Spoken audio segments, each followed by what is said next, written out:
introducing everyone. I'm Anthony. I'm Patrick. Andrew. The book that we have chosen is In Cold Blood. Basically, what In Cold Blood was about was these two guys named Perry and Dick, and they are accused of a murder, and they eventually flee the country, and it's a whole big thing. They have the trial. I won't get too much into it because it's just a little summary just to get us going. So basically what we're going to be doing is each of us are going to be talking about what our favorite aspect of the book was. So I guess I'll start. Basically, when I was reading the book, I was really hooked on the whole idea of Perry and his backstory, because what we see from Perry and what his emotions are really more of like, you almost want to feel sympathy for him. Because like, for example, when he was in packing up in Mexico City, and there was that part where, you know, he was reflecting on his childhood and how he was like between home and home with his parents and stuff. And even like later on you see his relationship to Dick and how it's like that uneasy relationship. You really want to feel a little bit of sympathy for him. What do you guys think about that? Yeah, I think it borders the line of sympathy and all-out hatred. I think the best way they could have done it was make you feel sympathy, but at the same time, you know what he's doing is bad. And everything about what his crime did is awful. He should be tried. But at the same time, you know where he comes from. Definitely. And for me, what I think what really gets me the most and what affected me the most about the story is really thematically, this whole entire story and this whole entire book is all about guilt. From the very start to the very end, you see some characters, mainly Perry, who just feels guilt throughout every single minute, or not minute, page of the book, and you see all like his downward spiral and how he basically loses everything within every single word he speaks. And I think all the guilt leads to eventually, should I just say what happens to him at the end? Yeah, go for it. Pretty much all his guilt leads to his own demise and death as well as Dick's.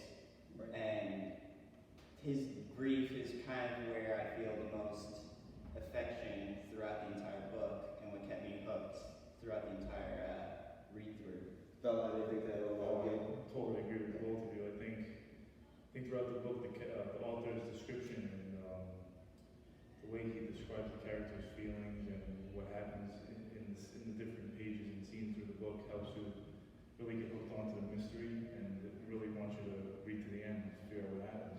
No, definitely. 100%. I feel like although it may have been a little run on, Yeah. Oh, definitely. but in a way it helped. Yeah. It helps you understand how he's feeling. Yeah, I would say the only thing that took me out of it for a little bit, and if they did something to it, it would have been a much better book for me, Right. is there's at least 20 or 30 pages that could have been cut throughout the Oh, entire definitely. book. It dragged on a lot, particularly with the family. I feel like I was as interested in them as much as I was with Dick and Perry. Okay. Even the investigator, I wasn't all that interested in. Right.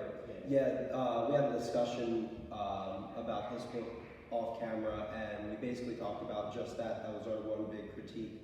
But basically, we came to the conclusion, like, even though these 30 pages or so were unnecessary, in books like these, you kind of need them just to have that little bit more backstory, just to have to relate to these characters a little more. Yeah. And that's something that you can't see in, like, you know, an hour and 30 minutes of film time. You know, that's why like a book like this is really interesting to just sit down and read, because there's so much information that you could pack into these however many pages the book was. I forget off the top of my head, but yeah, definitely I agree with the whole, it was a little bit too long, but I feel like it needed to be a little bit, just a little more. It serves a purpose. Yeah, Definitely. it's kind of lose-lose battle. Like if you take it out, you lose a little bit of Right. backstory, but if you keep it in, it'll drag on too long. But Depends for the on most the part, I reader. think, Yeah, that's true too. I think for the most part, the pacing works well to the Yeah. story's advantage and what I was trying to tell. Definitely. Anything else we want to add on In Cold Blood? I think we covered pretty much Yeah, what we covered wanted to everything. talk about. And now we move on to Our movie was 2001: A Space Odyssey, and Pat, I think you wanted to talk Yeah. about that a little bit, just a little summary. So I would say there's really nothing to this plot aside. It's hard to explain the story without, Actually watching. yeah. But in layman's terms, two guys and this AI in space, and I'll say that, and hijinks ensues.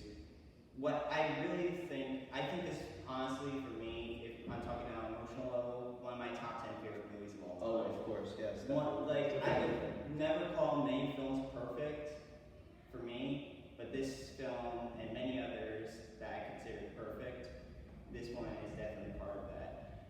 I personally, this beyond the effects, which still at times rewatching it to this day, I was thinking this is better than the majority of like big blockbusters on both on a cinematic level as well as effects. I think this holds up perfectly. But in my opinion, two things. One, the sound design, I think is probably the best in film history.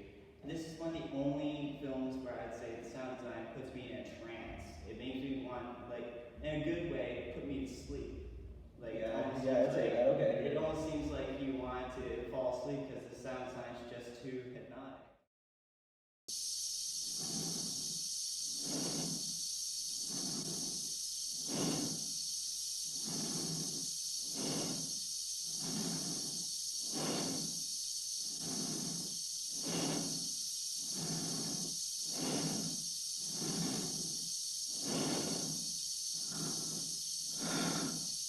But the second thing is the theme of, and this is mainly shown from the match cut from when the apes are fooling around with tools, throws the bone in the air, and match cuts to this device in space, which the filmmakers say it's a nuclear device, which I think is very profound to see the first tool ever made to the most deadly. Right.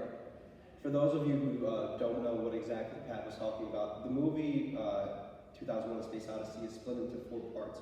The first part is more along the lines of like the prehistoric era. The second part, we jump right into the future, and it deals with a certain storyline which connects with the prehistoric era. It all connects with this one huge black box that has to do with the evolution of time. The third part is 18 months advanced from the second part, and then the fourth part is just shoots right even more into the future. So just to clarify a little bit more of that, is there anything else you had to add on that board? I think for the most part I covered what I want. I can't get into the ending Oh, for yeah, the last that's 20 minutes, Right. which are iconic in film. Yeah.